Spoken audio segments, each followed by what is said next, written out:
Hey everyone, and welcome to 1.21 Gigawatts. I am Peter, that is Matt. We talk about movies on this show, and this episode we are talking about Jurassic World Falling. I almost said Park. I almost said Park. You almost did. You almost did. I could tell.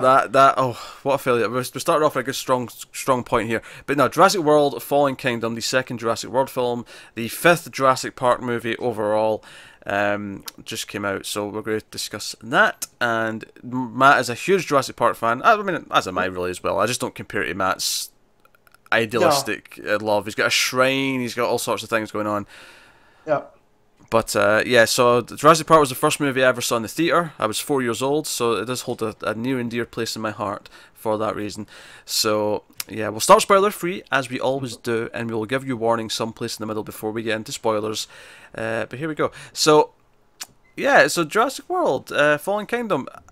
We both like Jurassic World, right? I think that's probably something that's worth getting out there. It's not necessarily a great movie, but it was a nice dose of nostalgia and adventure, and it kind of it worked for us. It definitely edged towards more of a nostalgia trip over, good movie. Let's not kid ourselves. I still watch it every time it's on TV. Of course you do. Because, But yeah, so I look back on it and I see the flaws even more. Watching it on home release, where in the theater, I was like, oh man, this is awesome. And oh man, I remember that. And so I can see its flaws a little bit more now. That said, I was super stoked for this sequel. Yeah, I was curious coming into it. A different director, Colin Trevorrow, didn't do this one. He did co-write the script. He's coming back for the third one, which is really odd because it mirrors what JJ did with Star Wars. But exactly, and Trevorrow left Star Wars so JJ could come in, and now but yeah, pretty funny. Yeah, So yeah, I was curious coming into this one, and the critical reception before I saw it, just seeing what the reception was definitely a bit lesser than the last one, and certainly it was a bit more in the middling range. I was like, okay, alright, we'll see how this goes. I was a little bit worried early in production. They talked about it. I was like, oh, this is kind of our Lost World, and that worried me a little bit, because I don't really like Lost World all that much. Yeah. So, and there's definitely some things you can compare between them. There's definitely some moments where I'm like, oh, wait a minute, that's really reminded me of Lost World now. And as a fan of the series, I like that they did that, but it's not as beholden as World was to Park. So I like that a lot in this one. Where'd Peter go? I'm letting a cat in. He was meowing at the door. He's staring at me. He takes time to come in, but he's finally came in. He's settling down. Or he better be. There you go. I'll be in trouble. Yeah, because you're one of those people that likes 3 a little bit more, right, than most people, because you love the B movie. Yes, sci-fi fest. It's a B movie adventure about running from dinosaurs. I think 3, well, it has its dumb elements. It is what does what it sets out to do, and it works in that way. It's not a great movie by any means, but yeah, it's Joe Johnson. That's what he does. He does B movie well. And so I wasn't sure what you expecting out of this. I really had no idea where I was going to land. But as always, I always ask Matt first. Matt, did you enjoy Jurassic World Fallen Kingdom? Was there any doubt that I wouldn't enjoy this? I'm such a mark. I loved every single one. Even though 3 is the one that I don't like the most, that's still weird. That's I still like it. So, but I put this up in the upper ranks. I like this a whole lot for a lot of the choices that it made. And weirdly, despite Crichton helping out in the first movie, this movie feels more like any Michael Crichton story than I think any of the other ones. Interesting. Yeah, I enjoyed it. I enjoyed it, but I do have to put some caveats on this. I do think this movie is insanely dumb at times. Okay. There's insanely dumb moments that are just there for this, cause, the adventure part of it. Because here's what works about it. We have a good director who knows how to shoot scenes very well, and when it gets suspenseful, when it dips into sort of almost the more horror movie-esque scenes of dealing with the dinosaurs and chasing after people, it is very good at that. There's some really great cinematic moments of various things happening. There's one scene at the end of the island escape. There's one moment there that is like, oh, okay, it's hitting hard. It's doing what it's doing well. Yeah. I oddly kind of appreciate that it's actually a smaller movie. Like the back half of the film takes place in one kind of location that feels a lot more confined than anything in the last movie did. But I kind of appreciate that. The last half of the film feels almost Dino Crisis, and you won't really get what I mean by that. Pete, I did play games on PlayStation and know what Dino Crisis is. Yeah, well, it was feeling a lot more Dino Crisis to me than it was Jurassic Park in the last half. More on that in spoilers.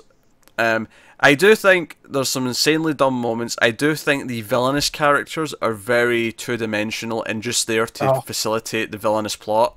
It is pulp from the get-go. As soon as you're introduced to certain characters, you're like, oh, I know where exactly this is going. And one in particular I think is outright atrocious, and we'll get to his stuff in spoilers for the most part. Yeah. But he's the one who makes some insanely stupid decisions that just are mind-numbingly like. This is only happening to move the plot to where the plot wants to go, not because it's believable this character would do this. Yeah. There's quite a few moments of that. There's one scene where Claire and what's the new guy's name? The new kid, Franklin. Claire and Franklin are trapped in a room, and it's like, oh, we need to figure out how to get the doors open, and they're looking around, and it's not until the danger's up at 99% that they just casually notice there's a ladder in the corner of the room that was there the whole time. It's like, why did it take you this long to notice that? It wasn't hidden. It wasn't behind it. You know, there's some phony like. There's also some mythos stuff that we'll touch on in the spoiler. Oh sure, yeah. That rubbed me the wrong way, just because of stuff from the first movie. That'll make more sense when we get there. But yeah. So I'll say there's a lot of forcing the movie to go in the way that the plot wants to go in. However, when it gets to these suspenseful kind of action sequences that the plot wants to go to, it's very good at those moments. It's very good at those scenes. And that's why overall I think I had a lot of fun with it. But it is definitely more in a sort of silly B-movie territory with good direction. Like I feel like that's where it kind of ultimately lands for me, where I had fun because of what it's doing. But it does have a lot of dumb elements. That I'll get into more in detail when we get into spoilers. But and so did Jurassic World. That had a lot of dumb elements as well. This was dumber. Come on now. You think? Oh, I think this was dumber. See, I thought there were parts of World that each time I watch it, I have bigger issues with certain things. Oh, maybe, but then but I forget about that when the last act kicks in and it becomes breakneck action. And I think that goes for this one too. I think I'm a lot more forgiving once things start rolling. Another critique of this one would be that I think these side characters, Franklin and Zia, or Zaya, how would you pronounce her name? Zia. I think those two, I mean, they're okay, but they're kind of there to facilitate the plot. Zia in particular, her character is like trained in how to like help dinosaurs, yet admits in the movie that she never expected to actually meet one. It's this weird thing of like, she has the skills to save a dinosaur's lives, but even though she never really thought she'd ever be in that situation to do that. Yeah, well, she says she's a paleobiologist, and I do definitely think that she's more of a biologist, that, she's going on the fly and whatnot. That's how I took it. I liked her a lot. She's the type of character that I just like the cut of her jib. Personality-wise, she's fine, but I think her and Franklin suffer from being like, they're there for this. Like, I don't think I connected to those two the same way that I like Jake Johnson's character in the last one. Yeah, he was Mr. One-Liner, and he didn't have much, Not that these two had much in the way of development, but I liked their stories in this more. I think they felt like they were pulled out of like a disaster movie. Like they were the loud characters to sort of have an extra bit of drama when we really just care about the main two who are doing their thing. That's kind of what I was getting from them. But yeah, the villains and kind of the obvious nature of the villains and kind of, okay, this is obviously what they're doing. Their speeches to justify what they're doing. All of that stuff was just kind of like, all right, yeah, 101, like. Not even trying, basically, at this point in the script. But the dinosaur action, the relationship with Blue is once again kind of the heart of the film. Blue is kind of the hero of the whole thing, to be honest. Yeah. It's hilarious how the Raptors are the big bads of the first movie, and by the fifth installment, one of them's the main character. Hey, only one. They're still dangerous as shit otherwise. Yeah. I do have to critique the T-Rex a little bit as well. Now, while there's a couple of great scenes with the T-Rex, I do think... Because the original Jurassic Park is guilty of this, right? It did it once at the end, where the T-Rex jumps in and saves the day, just kind of by accident. She happens to be there, she jumps in, she saves all the characters. That happens like 3 times in this movie, where the T-Rex is not there, the characters are screwed, and the T-Rex jumps in and bites the dinosaur that was going to kill them. It's like, alright... I love, like, this got brought up because they call that in Jurassic Park the Ninja T-Rex, because the whole movie is situated around the water in the cup and the stomping and the thunder almost of the T-Rex. Yet by the time the T-Rex needs to save the day, it comes in with no, like, warning. Fact, the opening scene, which is a really well shot scene, and it works really well with the T-Rex, is great, except for the fact that, again, somehow she snuck up on someone, and the person she snuck up on didn't hear her coming at all. It's like, the scene plays great if it was a slasher movie scene, but because it's a T-Rex, you're like, okay, this is really fun, it looks good, and the T-Rex is scary, and she's intimidating, and it's raining, and it's night time. The actual chase and the tension is, it jumps for the guy, and then like the other thing happens, and it's a very well shot scene, but it all starts because the guy didn't notice there was a T-Rex right behind him, right? So which is impossible. So like they definitely doubled down on like this T-Rex just like sneaking around, like chasing, you know, tiptoes, like, doing little tiptoes. This T-Rex, exactly. T-Rex tiptoes. That's my favorite folk punk band. So that's one of the moments I'm talking about when I'm saying this movie is really dumb at times. Like it does these really dumb things to get away with the cheesy, like, fun bit cheesy scene that it wants to do. I know the scene that everyone's complained about, and I actually don't know if I love this scene or hate this scene, and I don't think this is a spoiler to just talk about this, because it's not a plot point or anything like that. There's a scene where Chris Pratt has to get away from lava, right? And I have seen some very strong opinions that think this is Kingdom of the Crystal Skull stupid. That was the phrase I saw used. This was the nuclear fridge moment of this Jurassic World movie. And I don't know... No, it's stupid. Don't get me wrong. It's a stupid scene. I don't know if I love it for how stupid it is, though. I actually don't know.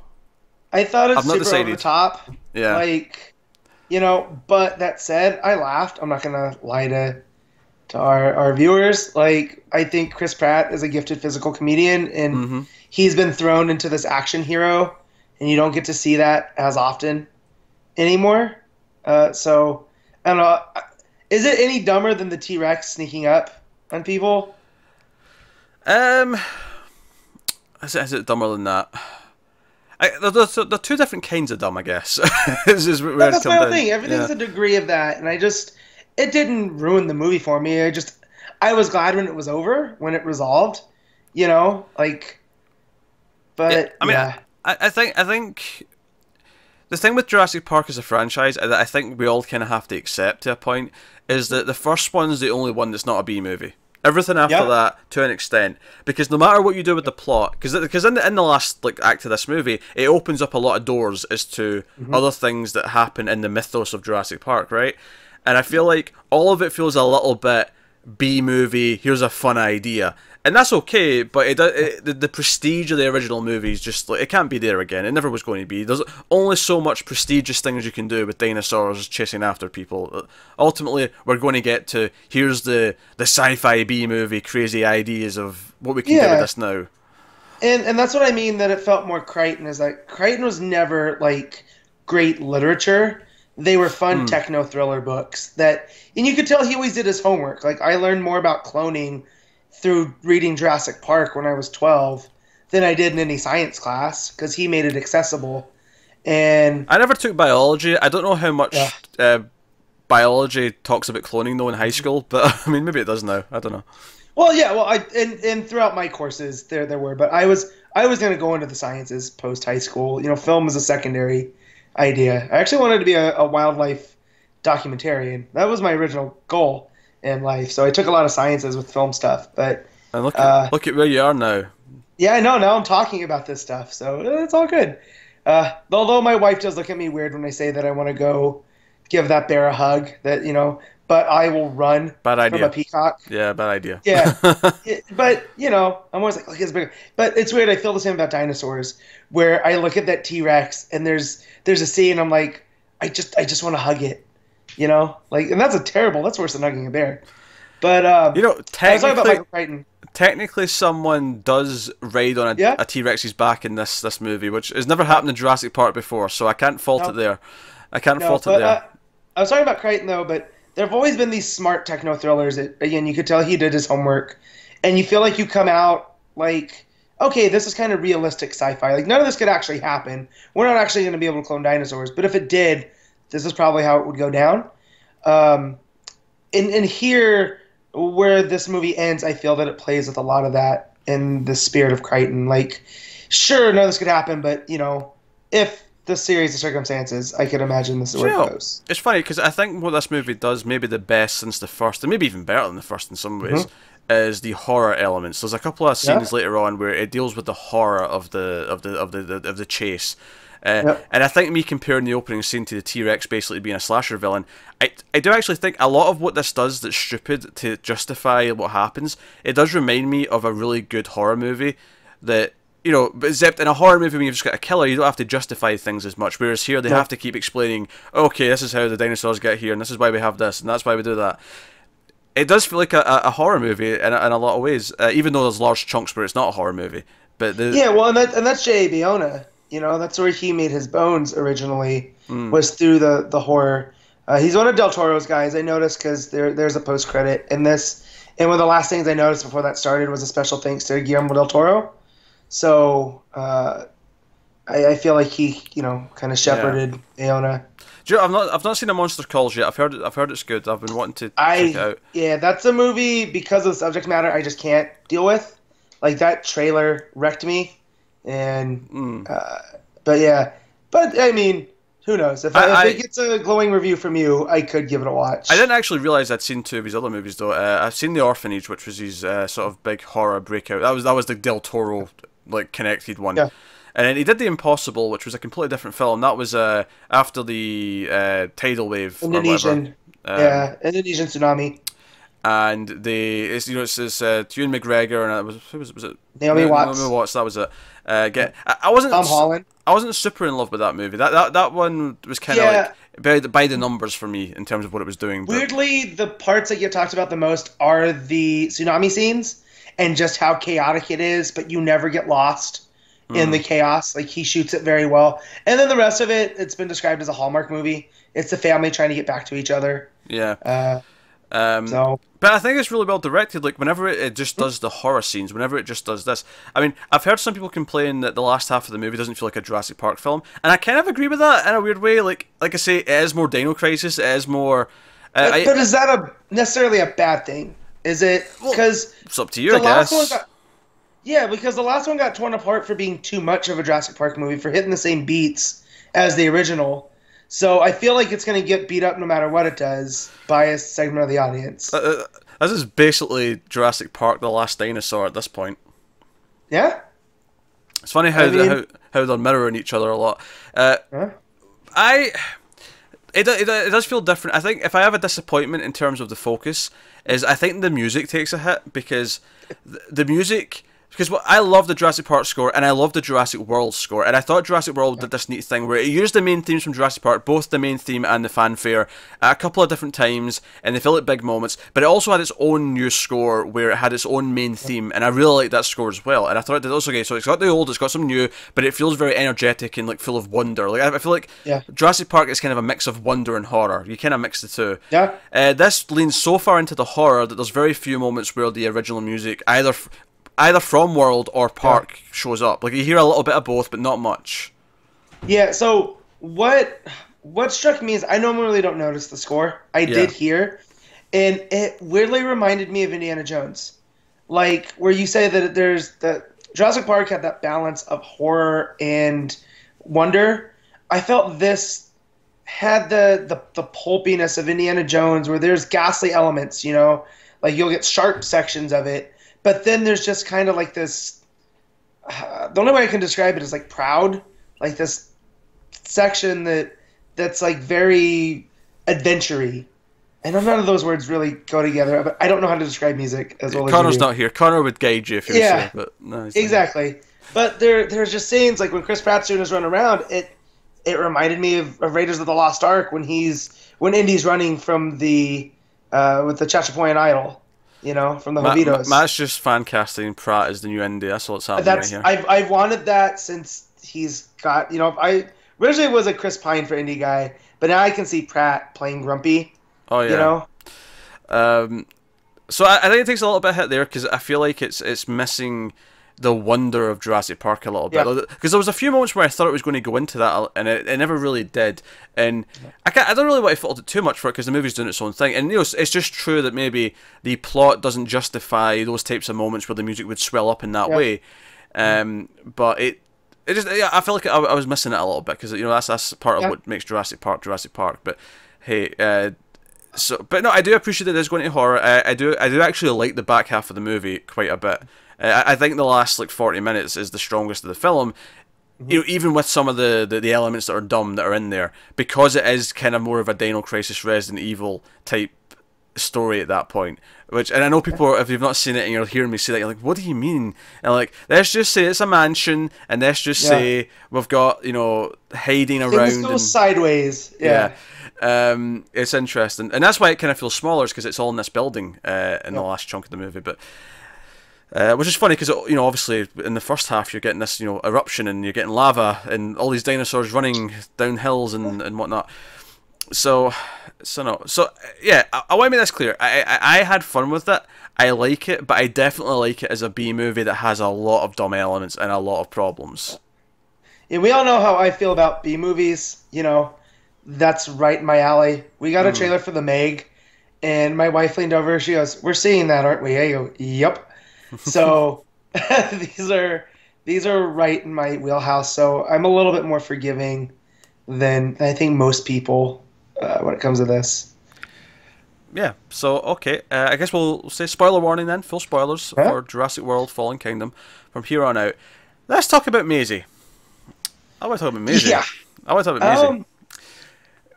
So early on in the film, right? So basically, we hear that the government doesn't want to do anything to help the dinosaurs. They decide not to. Jeff Goldblum, Ian Malcolm is at this hearing at the start and the end of the film. You barely see him. He's only in a couple of scenes.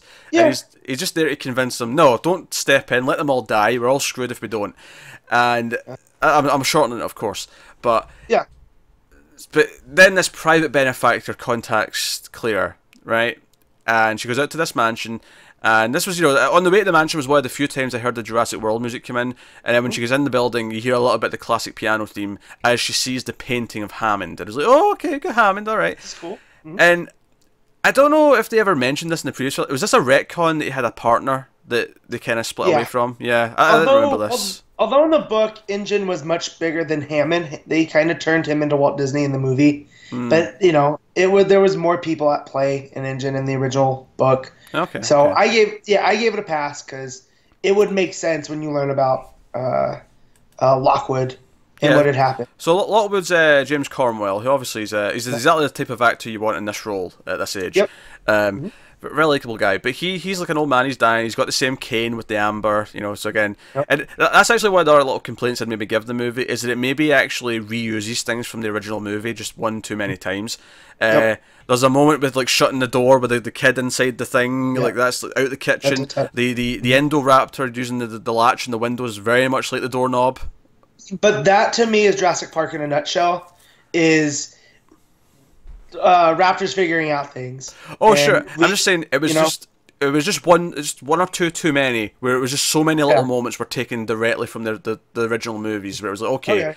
Now you're reminding me of it too much. Rather than doing your own thing, you're reminding me of just too many of them. But regardless, so he's there. He wants to fund them going to save all the dinosaurs. Rafe Spall is totally not the villainous guy who's controlling all of his money.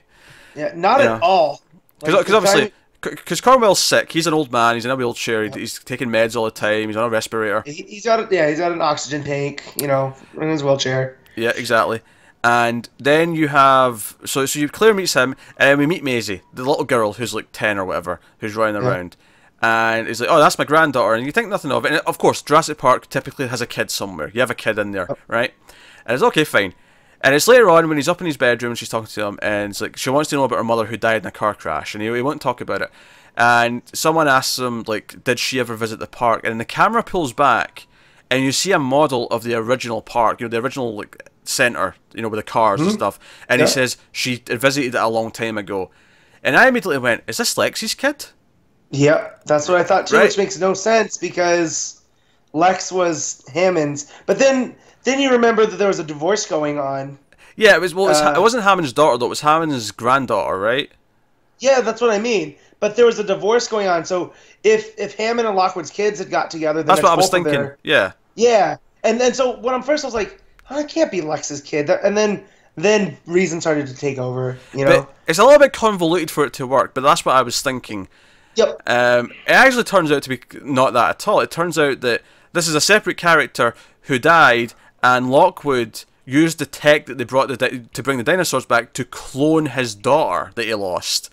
Yeah. And this is who this is. This is a clone. And this opens a whole can of worms. I'm not against the idea. I do think the movie kind of doesn't explore it enough. It just kind of brushes past it. It's really only there to justify what she does at the end. Yeah. But, so it doesn't feel like they really go into it in a great detail that she's a clone. She's not the original person. Not that that makes her any less a person. It's just, this idea is not explored very much.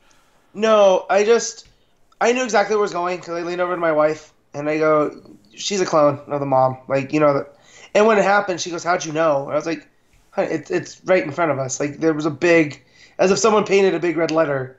Like, how can you miss it? Yeah, I mean, you see the photo of her mom as a kid. It's like, it's like, moms and daughters look similar, but not... but not like that. I get told I look like my dad at times, but I don't, there's clearly a distinction between us. So, I went worst case scenario. I was like, please don't let her be a dino-human hybrid. Like, they said they were done with hybrids. Please, let's not have this where, Well, there is a hybrid. Whatever. It's just not a human. Yeah, exactly. I'm just like, so I was relieved when she was just a clone. But still, other than what she does at the end, really there's no other reason for that other than, her own shock. Yeah, I mean, I like her being in the movie, though, because her sneaking around and figuring out that Rafe Spall's like going to sell dinosaurs, he's going to auction them off to the highest bidders so he can fund his Indoraptor research to design a race of super raptors that the armies can use to fight wars. Which, this cracks me up because ever since, because again, we all know I'm super deep in Jurassic Park. There was always these rumors for this really terrible Jurassic Park 4. Yeah, like in the long gap between 3 and World, there was always rumors that Jurassic Park 4 would have dinosaurs with lasers on their head that would assist in battle. Dino soldiers. Dino soldiers, yes. And apparently Spielberg was super into this because it was nothing like it that they had done before. And like he'd never wanted to go back to the island. We've done that too many times. And when Trevorrow pitched him World, they had that D'Onofrio character. Yes. And that's all he was about. And so the seeds were there. So it just kills me that Spielberg finally has his chance at and Dino don't get me wrong, soldiers. though. This isn't as silly as that original concept sounded. No, because that was Raptors carrying machine guns. Yes. This is a little bit more... They've just trained them so they can target someone with a laser, and then they'll sick them like a dog. So, go and... Yeah, exactly. Yeah. It's the world's most lethal attack dog. Yeah. Don't get me wrong, even that though, there's no version of this that doesn't instantly put it into this is B sci-fi movie cheese, right? It's a B movie concept, is what I'm saying. Is the idea of training dinosaurs. I liked it here because we'd known about the Indoraptor. Oh, I liked it. Don't get me wrong, I liked it. Okay. And I was like, oh, we're doing the Indo thing again, But then with what they did here compared to what they did with Indominus Rex, I liked the Indoraptor more. I think he had a better look. That yellow streak on his skin, I thought looked quite good. It looked menacing. Blue.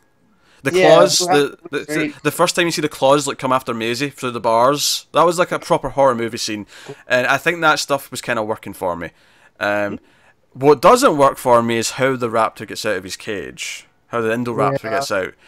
Because I think the worst character in the movie is the knockoff of the hunter from Lost World.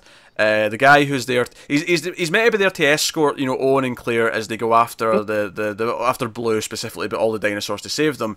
And obviously he double crosses them, and it turns out he's there for Rafe Spall's character to then capture and sell off the dinosaurs. Yeah. I thought he was just a really nothing two-dimensional character from the start. And there's one scene as they're leaving the island where he pulls out a tooth from, like, I think it's a Stegosaurus. He pulls a tooth out of him. Ankylosaurus. Was it? Wait, no, you're right. No, you're right. It is the Stego. The Steg, because I think that's the only time you really see the Stegosaurus, at least prominently in a scene. Is that moment? Yeah. No, you're right. And he pulls it out of Stegosaurus, and you see he's got a lot of other teeth that he's pulled from other dinosaurs, and he makes like a comment about making a necklace, right?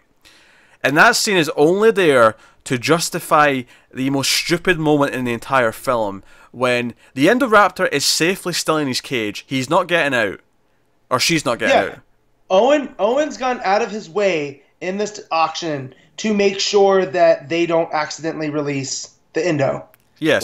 Yes. It's in the cage, and everybody leaves, and then here comes Great White Hunter, who I want to become dino food, you know, because that's how much I hate this character. Yes, he opens the cage door and comes in. And don't get me wrong, I chuckled at the idea that the raptor's playing possum, because he actually the raptor opens its eye and it's like ha ha ha, and then shuts it again. And I like that idea because it's fun. But he is such an idiot for doing this. Like earlier on, we did it with the Stegosaurus. The Stegosaurus was in like it was bound down. You know, it wasn't like he went into like a cage with a Stegosaurus. I mean, a Stegosaurus is a herbivore, but still dangerous. If he wants to ram you, you're still dead. It has spikes. It has spikes on its tail. Yeah, you're gonna get caught. Like that's it. And, this was such a sheer moment of stupidity that it's one of those moments in a movie where I sat there and went, "This is the moment the internet is complaining about. As soon as I leave this theater, that is what I'm going to see." And I can't blame the internet for this one. It's stupid. As someone that wanted the guy dead, I was fine. You know, it is goofy as all get out, but, you know. Making a dinosaur necklace of teeth is not justification for letting, as they've just said, the most dangerous predator in the history of the world. Well, and he's constantly yelling about his bonus. Like, that's his character motivation. I better get my bonus. Also, I didn't realize who that was. It was driving me nuts who the actor was. And it's Ted Levine from Silence of the Lambs. Do you know what? Without the goatee, I didn't recognize him. He's always got a goatee usually. It took me until getting back into the car and pulling up the wiki and clicking on his character. I was like, oh my god, that's Buffalo Bill. It puts the lotion in the basket. Yep. I do me. So, would you do me? Let's rewind though. I want to rewind because we've kind of jumped ahead to some stuff, and I want to talk about back to the island. Back to the island, yes. So obviously Claire wants to save the dinosaur. She goes to Owen. He doesn't want to go, but he's convinced because of his connection to Blue. He doesn't want to do it. We found out they split up in an awkward way, and he's building a house by the lake.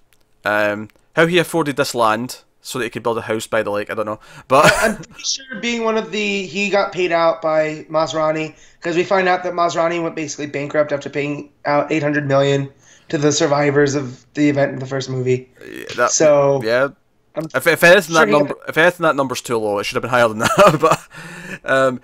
but so they go to the island. He's convinced. There's a fun little joke. There's like a joke where she's waiting to see if he shows up at the plane, and then she goes into the plane, and it turns out he's been sleeping in the plane already. There's fun little jokes because I mean their chemistry's really good, and I'm okay with that. So they get to the island and they try down Blue. Claire's not there at this point. It's just Owen with the hunter dude, and because they need Claire's biometrics, so they need her handprint, since she was like president of the corporation or whatever, in order to activate the trackers to find Blue, especially Blue because she's eluded them because she's a raptor. Yeah, and more of a manager than a president. I'll say that. She didn't control the company. She ran the place. Yeah, I'm not president of the company. President of Jurassic Park, like Jurassic World, rather. But Z is there with them so they find Blue, and he tells him to stay back, and he's doing his thing. He's like trying to calm her down and sort of bond again. And then of course the asshole hunter just comes out and like tranks her, and it's like, "What are you doing?" And she doesn't quite go down. She jumps on one of the guys that are there, and the guy ends up shooting her, which makes her injured, which is a whole like why Zia has to be there to try and patch her up. Here's my problem with this, right? Amongst other things. Pardon me, is so they trank because Pratt's about to like, go nuts on the hunter, right for what's just happened, and he just tranks Pratt, and then they just leave him there to die. And well, don't get me wrong, as the movie goes on, we see that Rafe Spall is willing to kill people, and but at that point it didn't feel like it yet. But later on, we find out that he's willing to, because he kills Lockwood later. He smothers him in his sleep to get away with what he's doing. But I thought it was really weird that we never like got like Zia like questioning this or trying to resist him and saying, no, we can't leave him here to die, because you know the island's going to erupt at some point soon. Turns out it's going to be like minutes, but you know they know what's happening soon, and they just leave him here in the dinosaur jungle, paralyzed on the ground, which leads to the scene of him slowly rolling away from lava, which, you know, they'll take it or leave it. It struck me as really weird in the moment when it just cut to them away and he's just left there on the ground. And then it's like, I thought, pick him up, put him onto like on the truck, and just take him with you. It was weird. Well, here's the thing: if you were just gonna leave him to die, you could have just shot him, right? They had guns. And the whole point that you need him is because nobody understands raptors like he does. So even if you trank him, you bring him with him and force him to, you know, like, terrible planning on this company's part. Yes. You know. Yes. It wasn't even a company, it's just Rafe Spall. Just him pulling the strings. Yeah, I was trying to think if it was Lockwood or whatever, because he's in charge of everything. Oh, he doesn't know about it. That's part of the plot of the movie, Matt. No. He doesn't know. But no. Not Lockwood himself, the industry. Whatever Lockwood's business is, Rafe Spall's, whose name is Eli? Ellis? One of those? Eli. Something? Yeah. Yeah. He, you know, he's in charge of it. This is all his doing. He's very reminiscent of Ludlow in Lost World, to... You know, they call him Mills. They never called him Eli. They always refer to him as Mills. His last name. Mills. Yeah. So that, but obviously one of probably the best scenes actually at the end of this is kind of heartbreaking. Is the Brachiosaurus who is left on the pier as the boat, because there's a scene where they're all like oh shit, they're going to leave us on the island. We have to get to that boat that everyone's on. So they get in a truck and they drive. It's a bit of an action scene. They get to the boat. They drive on. It's pretty, you know, typical action movie cheese with the, you know, jump in the gap at the last second, all the rest of it. Yeah. And then they turn around, they hear the cries of a dinosaur, and they've taken as many dinosaurs as they can to sell, but there's a Brachiosaurus at the end of the docks, just crying out in pain, as the smoke of the volcano sort of like, you know, just devours it. And there's a moment afterwards where there's like a flash of like fire behind it, and we see the silhouette inside the smoke, and it does the stomp that we saw when the Brachiosaurus at the first Jurassic Park movie, the first time we see him. Number one, this affected me more than I think anything has in any of these movies. I've never teared up in a Jurassic movie. Like, and these are some of my favorite movies. But the fact, like, essentially this animal's a land whale, right? It makes the same sounds as a whale. You hear the bellowing. You know it understands what's going on. And just, it was the first dinosaur we had seen in Jurassic Park. When it rears up like that and we get Sam Neill taking off his sunglasses and that Spielberg like a wonder, and then it's the last dinosaur we see on Isla Nublar, and it's doing the same thing. It was just this moment, and oh my god, I didn't know how there was a dry eye. Then again, I realize I'm weird, and these movies affect me differently. No, I thought it was a touching moment. Some people thought it was too cheesy. I thought this worked for me. I think if you're into it, this moment works well enough. If you've got an attachment to the franchise, I think, especially if you're like us and you grew up with the first movies in the 90s, but this moment worked for me. I was fine with this. And you know, I enjoyed the silliness of the scene. They need to take blood from the T-Rex because they're not meant to be on the boat. They're sneaking around. The only one who's meant to be there is Zia, who was like sort of handcuffed, and she's like there to look after Blue, and she's like, no, Blue needs blood. Get a T-Rex blood. They say that they need a theropod, preferably 2 to 3 fingered, that the blood can match, because they're all from the same clone base, is what she's saying, and that it can take. So there's one that they definitely know, and it's Rexy. And that's when we get you know, the T-Rex is sleeping. This is kind of a silly scene, but I actually kind of liked how fun this was. I loved it. Because probably my favorite scene of the movie. Claire's like climbing up on the because he's like, you're going to have to climb over, and she's like, what? No, because they're kind of stuck on either side, and the T-Rex keeps sort of shifting from side to side.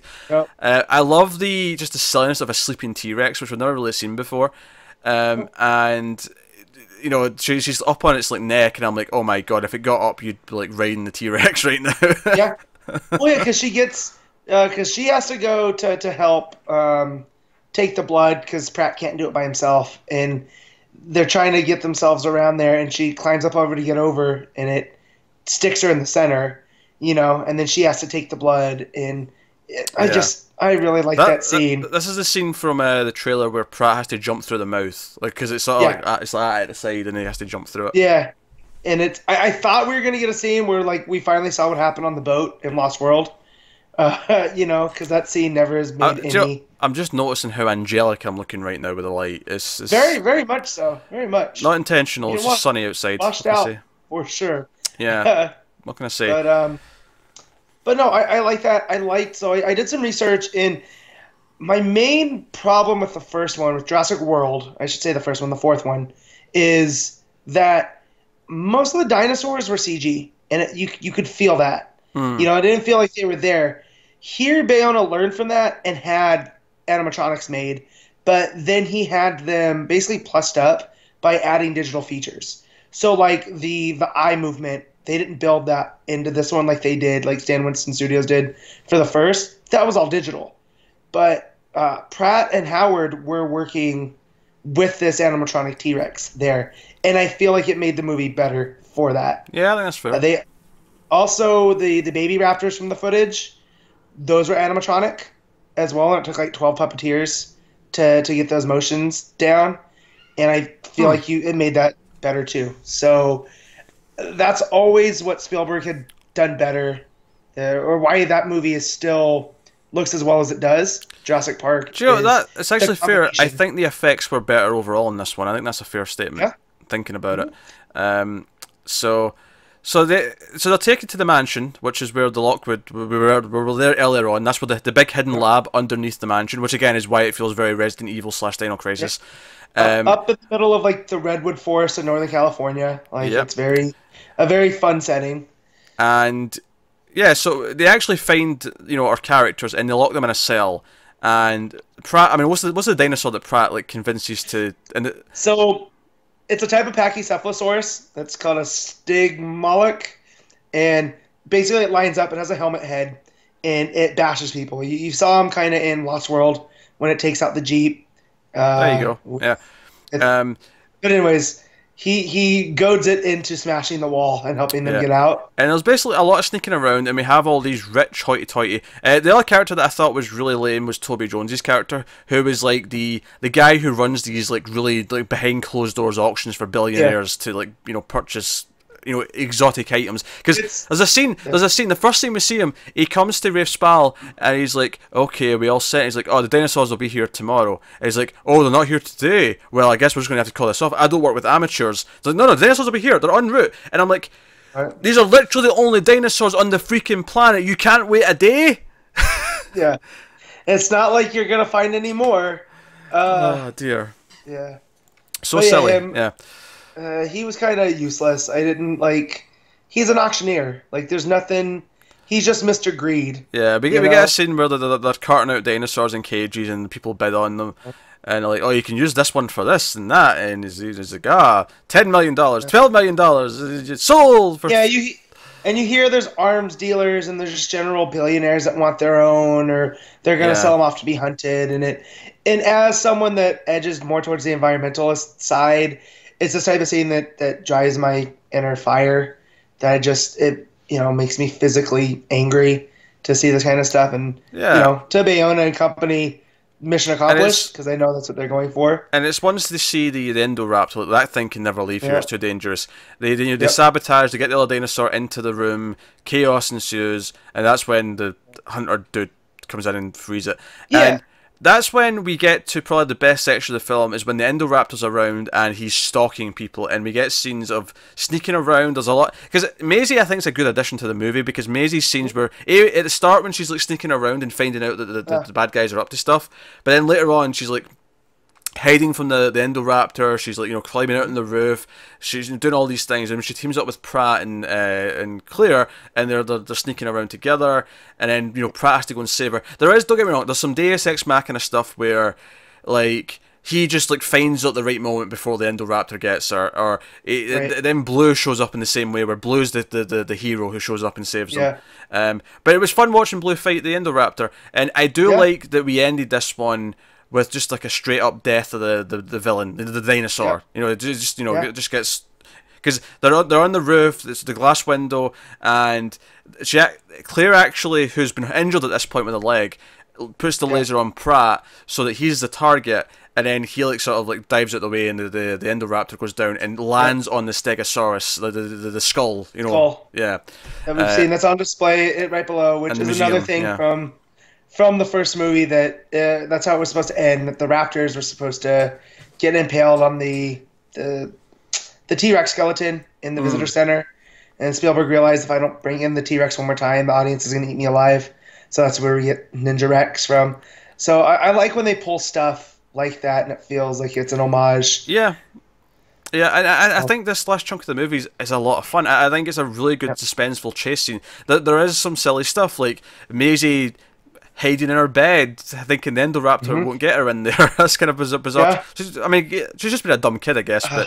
But it makes for such a perfect scene where it's reaching out with that claw, like it's the scene in the trailer. That's the thing, though. It's sacrificing logic for the cinematic moment, and that really annoys some people. It can work occasionally.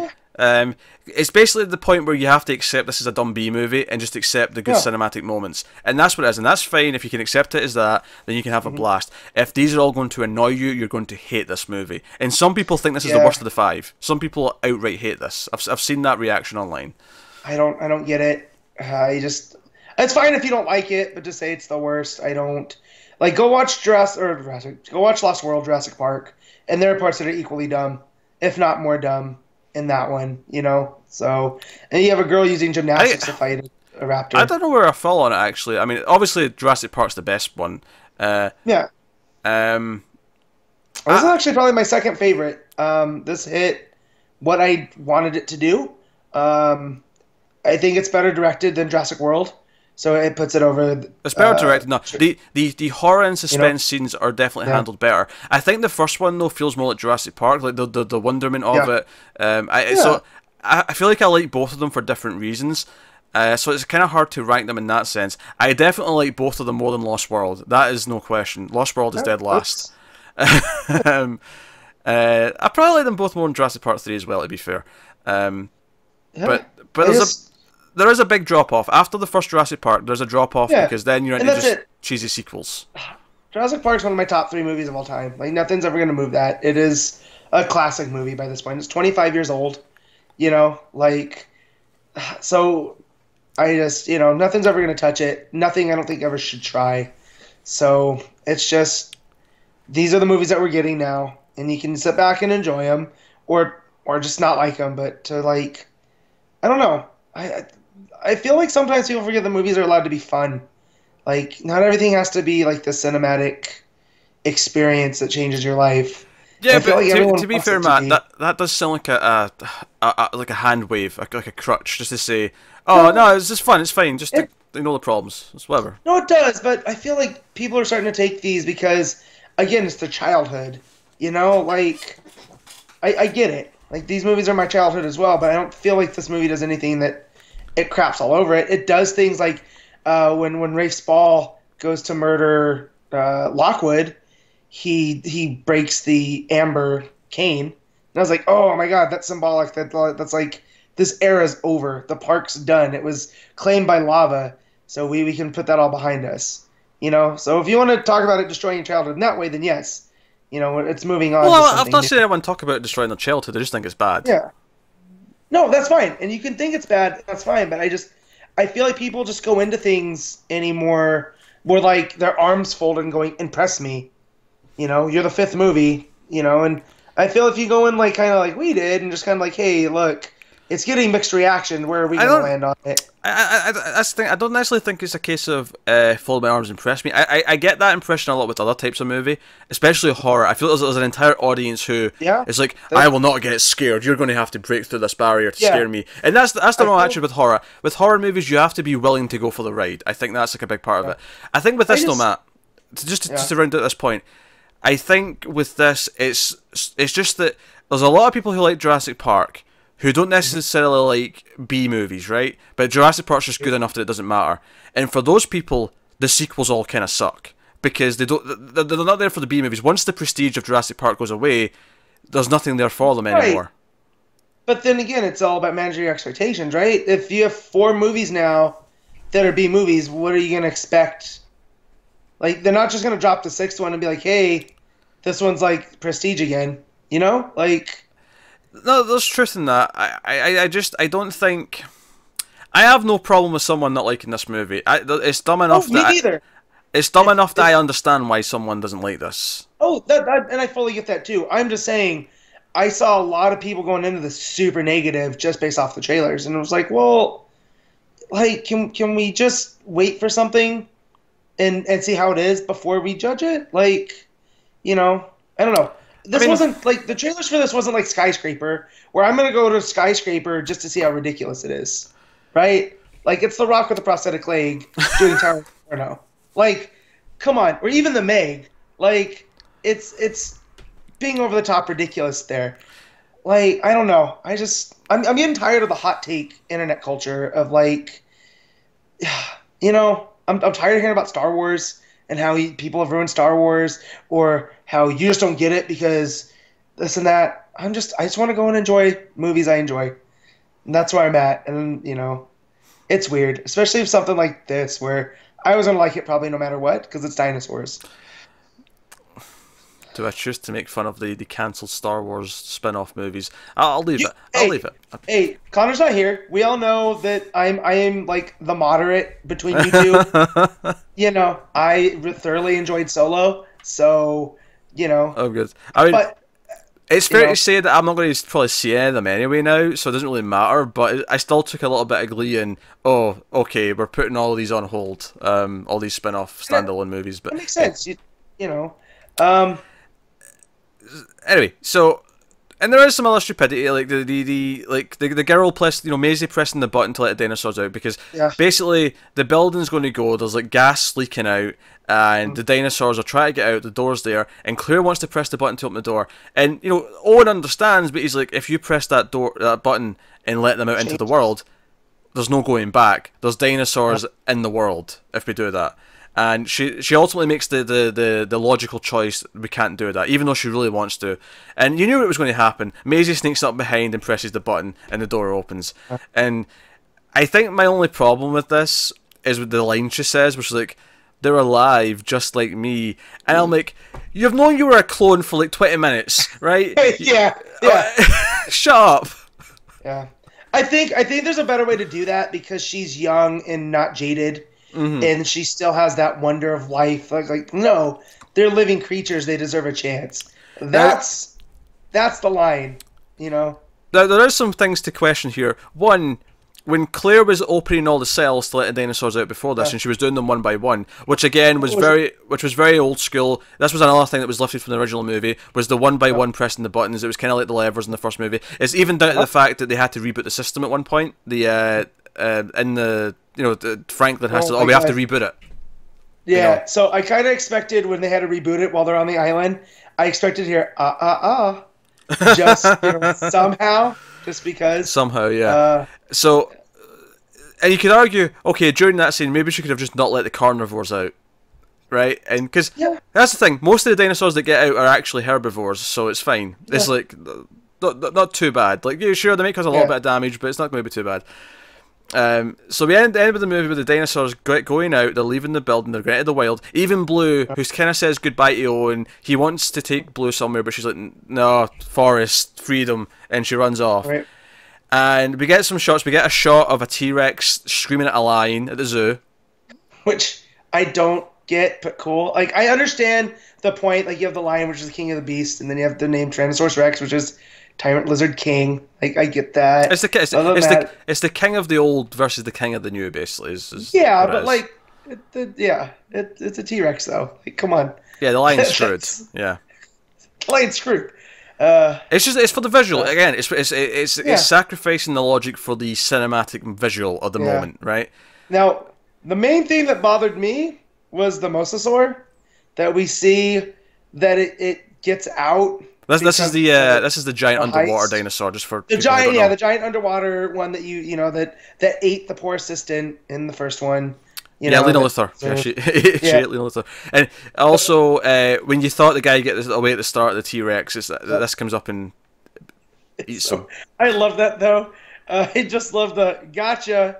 and then it gets him. But it's out, and you saw these scenes in the TV spots in the trailers where the T-Rex is roaring at the lion, and then the Mosasaur's up in the waves with the surfers, and I'm just Which, like, by the way, those should not have been in TV spots and trailers. They should have not they shown shouldn't have those. been at all. Just like, or don't put them in the movie. Just like these are little, you know what I mean? Like little tags that could have just been. And it comes back to Jeff Goldblum's monologue, and he's talking about what might change now that they're in the world. I think it maybe sells it a bit too harshly, given that it looked like maybe like 20 dinosaurs, and not like. Now, don't get me wrong. Big time. I feel like the next movie, though, because this, I mean, I do like the idea that with this trilogy for the third one, it's set up that the dinosaurs are actually in the world, so therefore it is actually Jurassic World, right? Neat idea. And I like the idea where it leaves it at that. Whereas this is what Malcolm was talking about from the beginning, where life finds a way. The dinosaurs have now found a way to get off of that one island, right? And it's all because of man. Yeah. That they have done this, and now they're there, and the possibilities that means for the third movie, where they say, "Hey, we're not doing hybrids anymore. But we're not going back to the island, to the parks." Here's the thing, though. What is the bet in that by the third movie, this number of dinosaur will have magically multiplied? Yeah, I always call that the X-Men mutant thing, to where in the comics the mutant population gets dwindled, and then when they need to artificially, bring it back up to cull some more, it fluctuates, But like, what did they say? Oh, they were all pregnant when they ran out. So that's how we have like 10 times as many next movie. Yeah, I see. What I would like in the next movie is you have people, because we see that the ones that got them out of the auction, that they're heading towards there. So I feel like we'll see how there's not dinosaur versus dinosaur exactly, but we'll see that between the training methods that Pratt's character, that Owen has created, and whatnot, we'll see man and dinosaur working together in some parts, or we'll see them being used for ill gains, or then there'll be even wild ones that they're trying to round back up. And I mean, they brought up that island. Like we think that island's an actual thing, right? That Lockwood wanted to move them Sanctuary. Possibly, yeah. I mean, it turned out to be bullshit that they wanted to move them there, but yeah. Yeah, but like he believed it was a thing, so I feel like that could be how you bring Owen and Claire back, is they're trying to round up certain dinosaurs to bring to the sanctuary to have like a pure let them live. And I also like Claire a whole lot more. I kind of skipped over in the first movie. I keep saying the first Jurassic World. I feel like she didn't have much to do but to be like the wet blanket and like to free the T-Rex, and that was all cool. Here, I liked her character a whole lot more. She really has grown, and you don't get that too much in these sequels, where the character it's reached a logical point. Where Owen's basically the same guy that we left at. He's this kind of grumpy, I want to say Blue. She's my girl. So, but yeah. And then the other thing I want to talk about too was that why would Hammond build a theme park where there's a active volcano that could go off at any time? Yeah, well, they say in the news that it was dormant, but now it's active again. So at least I guess they're implying that they thought it was dormant. Like, and even if, like, it's a volcanic, right? Like, and the power. Now, this is just me reaching through let's call it fan fiction. The power goes off in the first movie, yet you have a volcanic system. Hammond didn't try to get geothermal power. You would think like that would have been a thing where you have a sustained energy source. I feel like you're going too deep for this movie, Matt. Yeah. I understand why the volcano's there, but I feel if they could have said like it was man-made, like something with the weather, climate, or whatever has activated something on the island, or whatever, and it's kind of man-caused, and it could play into the thing that, man's having its final laugh, or whatever, But I just imagine that the events of the first film hadn't happened. What's going on at that theme park right now? Like, evacuation. That's what's happening. Yeah, it's your billion-dollar industry gone because of lava. Like, yep, that's what happens. Yeah, I mean, to sort of come back around and sum up, like I like the direction, I like the suspense and the horror sequences. I like the two leads. I like Maisie. I like having the kid running away from the raptor, and all the stalking, like the scene in the museum where they're sneaking around the middle of the this display, and the raptors looking for him. It's a horror movie scene. It is a slasher movie. The serial killer looking for the victim scene. That stuff was really well handled, and it has some good cinematic moments. But there's a lot of dumb stuff to justify all the moments that it has, and the villains are terrible. Rafe Spall's character is bad. It is cut straight from, this is bad guy, boo him. Yeah. Like, I was not shocked at all when he had his villainous turn. That happens. Like, but yeah. I think it depended on your sensibilities, because I mean, obviously, it turning into Dino Crisis for the last 40 minutes appeals to me so much. That won't appeal to everyone, and if you can't get past all the stupidity, this will be a very tough watch.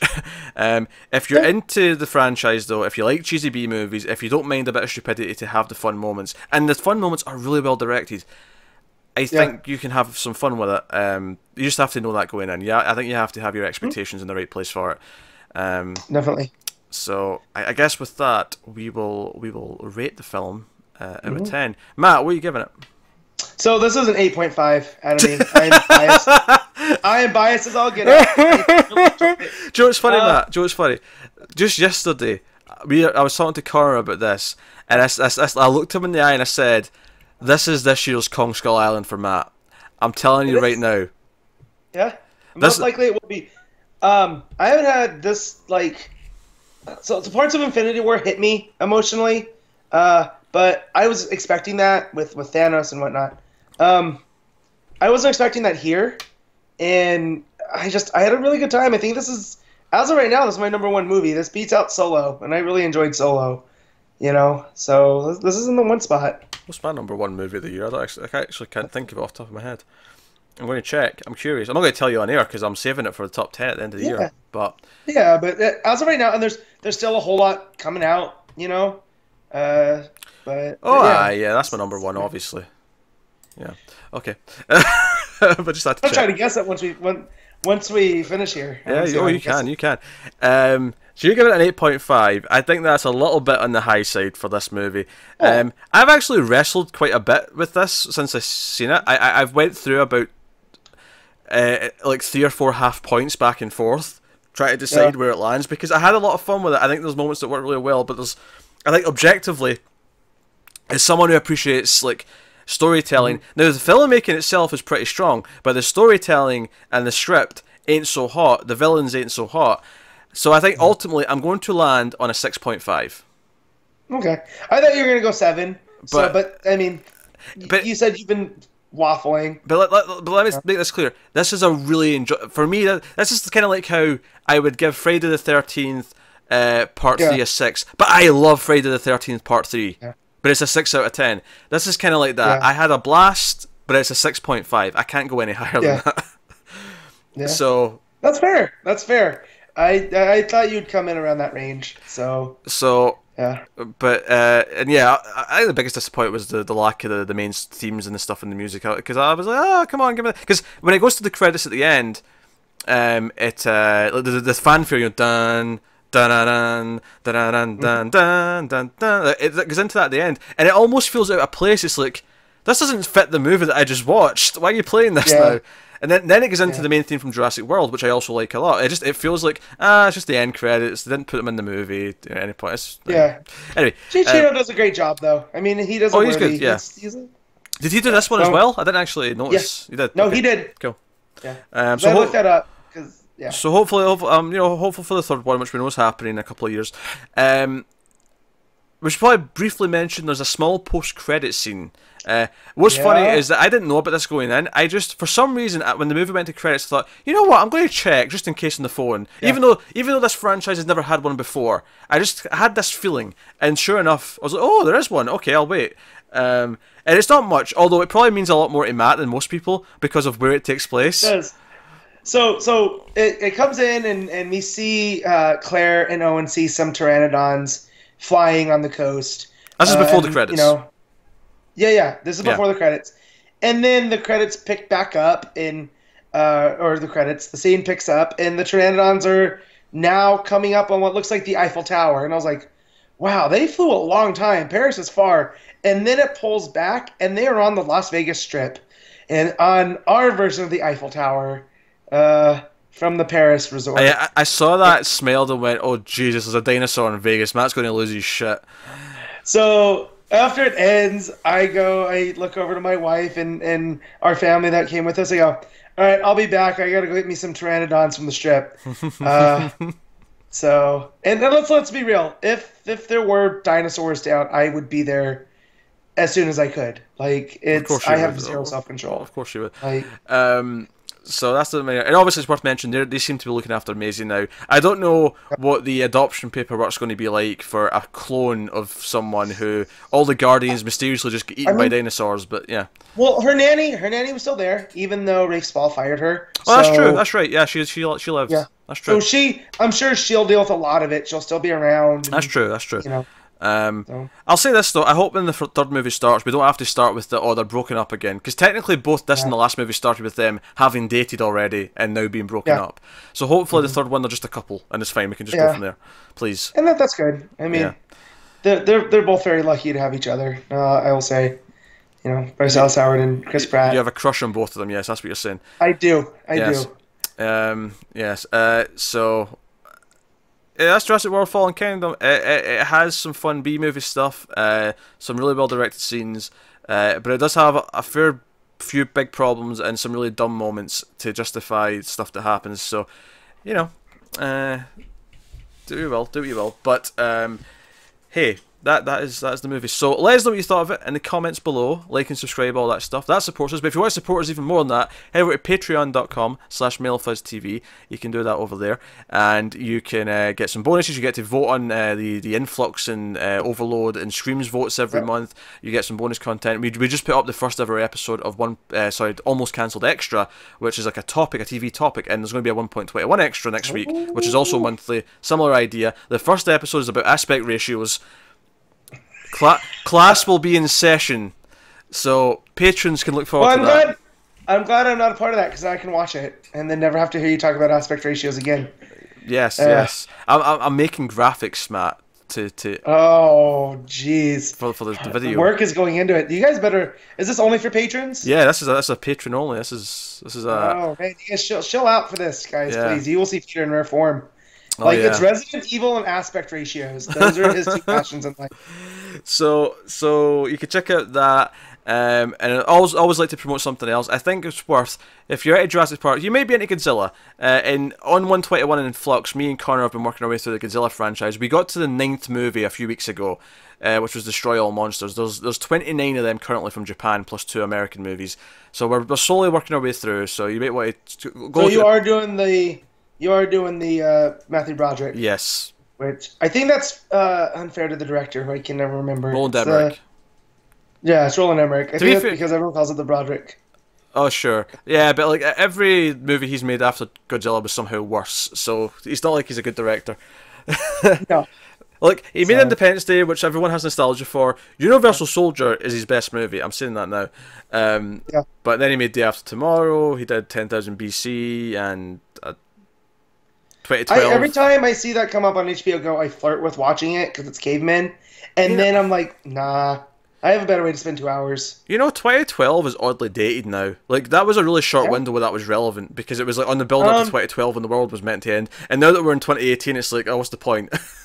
Funnily enough, I was telling you about a Joe Rogan podcast I listened to. He had a astrophysicist on who weirdly, thoroughly enjoys 2012 because it's so bad with the science. Like, it gets things right, but it gets things very wrong. So that's a movie I've never seen, and I might have to... Your mic's starting to slowly go there, Matt, if you'd want to fix that. That said, we're at the end of the show, so that's okay. So that has been the Jurassic World Fallen Kingdom review. Enjoyable B-movie cheese is my ultimate stamp on it. So thank you very much once again for watching or listening. We always appreciate it. Get us on Twitter at mail_fuzz for channel updates. But otherwise, that is us. So thank you once again for watching or listening. We always appreciate it. Keep watching movies, guys, and we will see you next time.